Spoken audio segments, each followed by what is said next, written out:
नारी रूप वैदेही के छत करू हिनक सम्मानियो। मातृशक्ति के अनुपम डेग उठा करियो उत्थानियो। मातृशक्ति के अनुपम डेग उठा करियो उत्थानियो। नारी रूप वैदेही के छत करू हिनक सम्मानियो। मातृशक्ति के अनुपम डेग उठा करियो उत्थानियो। मातृशक्ति के अनुपम डेग उठा करियो उत्थानियो। अनुपम मोहिमकी अनुपम डेग। अनुपम मोहिमकी अनुपम डेग।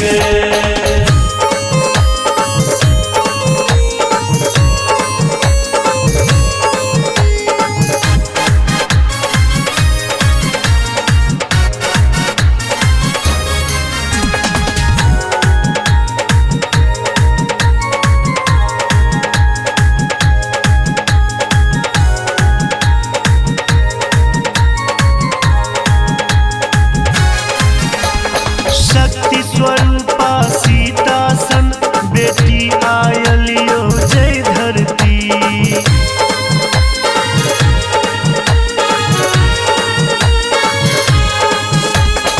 ओतऽ के नारी कहिया धरि एना निर्बल दबल रहती।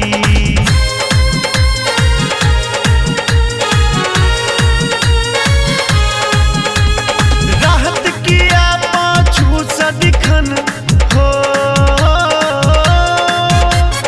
राहत किया पाछू सदिखन अपना वैदेहिक गाम यो। मातृशक्ति के अनुपम डेग उठा करियो उत्थानियो। मातृशक्ति के अनुपम डेग उठा करियो उत्थानियो। अनुपम मोहिमकी अनुपम डेग। अनुपम मोहिमकी अनुपम डेग।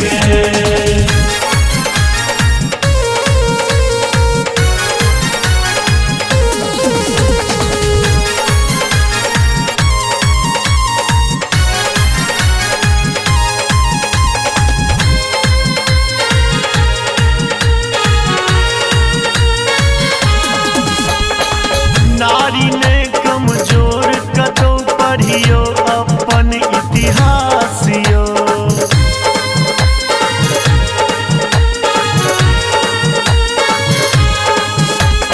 किया तखन डेगे डेगे पर भऽ रहलै उपहासियो।